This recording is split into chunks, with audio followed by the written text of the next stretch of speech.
ခုညမှာကစားမဲ့ကျွန်တော်တို့စပိန်လာလီဂါက Real Oviedo နဲ့ Bilbao အသင်းရဲ့ပွဲစဉ်ကိုကျွန်တော်ကရွေးချယ်ပေးသွားအောင်ဖြစ်ပါတယ်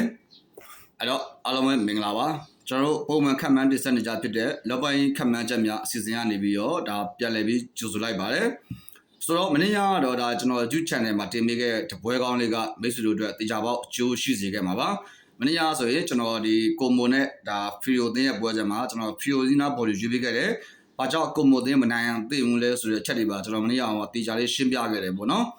်တော်တော်များကကိုမိုရဲ့ခြေစွမ်းရအောင်ကြေးရအောင်အားလုံးကသဘောကျတဲ့အချိန်မှာကျွန်တော်ကဖရီယိုစီနာဘော်ဒီကိုအတိအကျရွေးပေးခဲ့တယ်ပေါ့နော်ဒါကြောင့်မလို့ဖရီယိုစီနာ 2-1 နဲ့နိုင်ခဲ့လို့ကျွန်တော်ရဲ့အားပေးကြတဲ့ YouTube ကမိတ်ဆွေများတေချာပေါက်အကျိုးရှိစေခဲ့မယ်လို့ယုံကြည်ပါတယ်အဲ့တော့ဒီနေ့ညမှာလည်းဒါကျွန်တော်ပုံမှန်လိုက်မယ်ပွဲကောင်းရွေးချယ်သွားဖို့ရှိတယ်ရွေးချယ်မှုလေးမစတင်ခင်မှာ Super Sunday ညပွဲစဉ်တွေအများကြီးရနေပြီးတော့မှဒါပွဲကောင်းလေးပဲတည်တဲ့ကစားခြင်းနဲ့မိတ်ဆွေများအတွက်ကျွန်တော်ရှိမှာဒီနေ့ညအတွက် BIM တပွဲကောင်းတည်တဲ့ရွေးချယ်မှုရှိပါတယ်စိတ်ဝင်စားလို့ယူကစားခြင်းနဲ့ဆိုရင်တော့ဒါကျွန်တော်ရဲ့ Viber နံပါတ်39ကို89559639ကိုဆက်သွယ်လို့ရပါတယ်အဲ့တော့ဒီညမှာကျွန်တော်ရွေးချယ်ပြီးသွားတဲ့ပွဲစဉ်တွေကစပိန်လာလီဂါအစောဝဲဖြစ်တဲ့ Real Oviedo နဲ့ Bilbao တင်းရဲ့ပွဲစဉ်ဖြစ်တယ်ဒီပွဲစဉ်မှာလက်ရှိဝေခွင့်ရလာကစားမဲ့ Bilbao တင်းကနေပြီးတော့ level 60ရှုံးပေးထားပြီးတော့ကိုပေါင်းကြီးက230ရှုံးဖွင့်လာတယ်အဲ့ဒီပွဲစဉ်မှာကျွန်တော်ရဲ့အကြိုက်ကတော့ Asian Real Oviedo body ကြိုက်ပါတယ်ဘာလို့လဲဆိုတော့ Bilbao တင်းကအတလောမှာကျွန်တော်တို့ဒီဥရောပဝင်ခွင့်အတွက်စူးစမ်းနေတဲ့အသင်းပေါ့နော်သူ့အနေနဲ့ဒီကြာဒီမှာဆိုရင်ကျွန်တော်ဖလားပေါင်းဆောင်ကထွက်သွားပြီချန်ပီယံလိဂ်ကထွက်သွားပြီပြီးခဲ့တဲ့ဘက်ကဆိုရင်စပိန်ဖလားပွဲစဉ်ကထွက်သွားပြီအဲကြောင့်မို့ဒီသူ့အနေနဲ့အောင်ဆက်ရဆိုလို့ဒီစပိန်လာလီဂါတစ်ခုပဲရှိတော့တဲ့အနေအထားဖြစ်တယ်ဒီအချိန်ဒီမှာဒီBilbaoအသင်းအနေနဲ့ကစားသမားတရားရကစားသမားလည်းတိတ်မရှိတော့ဘူးကျွန်တော်ဒီဝီလီယံညီတောင်လည်းပြန်ပြီးပါလာပြီပေါ့နော်ဒီနေ့သားမှာ level 60ရှုံးဆိုတဲ့ကြီးကိုကျွန်တော်မကြိုက်ပါဘူးဘာလို့လဲဆိုတော့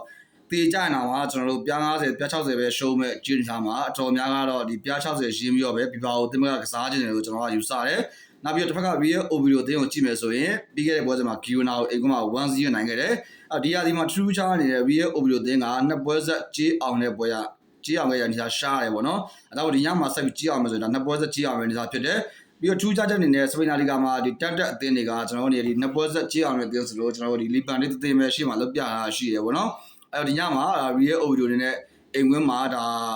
Bilbaoကိုအနေနဲ့တည်ကြမယ်လို့ဒါကျွန်တော်တို့အနေနဲ့အကြံပြုယူဆလို့ဒီကြီးတန်းကိုပေးထားတယ်လို့ကျွန်တော်ကတော့ကျွန်တော်ရဲ့ဒီယူဆချက်ရခံမှန်းထားရတယ်ပေါ့နော်နောက်ချက်ကBilbaoအသင်းကဒီပွဲပြီးသွားရင်ပွဲချက်တွေကစားဖို့ရှိတယ်ပေါ့နော်ဒီနေ့သားမှာဒီညပွဲစဉ်မှာမဖြစ်မနေနိုင်ကစားမယ်အနေထားပေါ့နော်အနေဆုံးတည်ကြအောင်ကစားမယ်အနေထားလို့အားလုံးကတွေးကြမှာပဲဒါပေမဲ့လည်းဒီပွဲစဉ်မှာကျွန်တော်ကBilbaoအသင်းနေနဲ့ဒီတည်ရက်ပို့ပြီးတော့မရဘူးလို့ကျွန်တော်ကယုံကြည်ရဲဘာလို့လဲဆိုတော့ Real Oviedo အသင်းကတန်းစစ်စုံဖိအားကိုယုံပြီးတော့အိမ်ဝင်းဆိုရင် PPC ကစားနေတာကိုကျွန်တော်သိထားမိတယ်အဲကြောင့်မလို့တစ်ဖက်ကဘာဖလားပွဲမှာကစားဖို့မရှိတဲ့Bilbaoလို့အသင်းကဒီစပိန်လာလီဂါကိုပဲအာရုံစိုက်ပြီးကစားမယ်အနေထားမှာ level 60ရှုံးလို့ကြေးရကျွန်တော်Bilbaoကိုကြိုက်တယ်နောက် Real Oviedo ကိုကြိုက်တယ်နောက်ချက်ကReal Oviedoရဲ့တန်းစစ်စုံရုံးအားလေးကိုကျွန်တော်ကသဘောကျတယ်ဘာလို့လဲဆိုတော့ Oviedo အသင်းကအိမ်ဝင်းမှာဆိုပို့ပြီးကစားပုံကောင်းတဲ့အနေထားကိုတွေ့ရတယ်ပေါ့နော်နောက်ချက်ကပြီးခဲ့တဲ့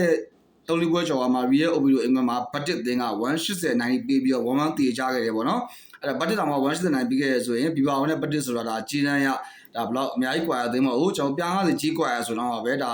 Bilbao အနေနဲ့ level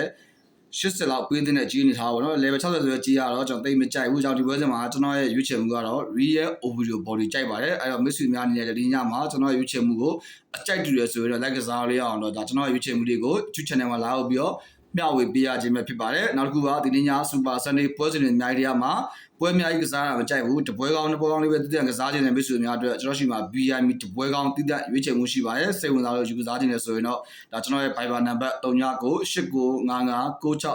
303ကိုဆက်သွယ်လို့ရပါတယ်။ဟုတ်ကဲ့ကျွန်တော်ဗီဒီယိုစောင့်ကြည့်ပေးတဲ့မိတ်ဆွေများအားလုံးကိုကျေးဇူးအထူးရှိပါတယ်။ကျွန်တော်မိတ်ဆွေများလည်း Super Sunday မှာလည်းအဆင်ပြေကြပါစေလို့ကျွန်တော်ကဆုတောင်းပေးနေအားလုံးကိုနှုတ်ဆက်ခဲ့ပါတယ်။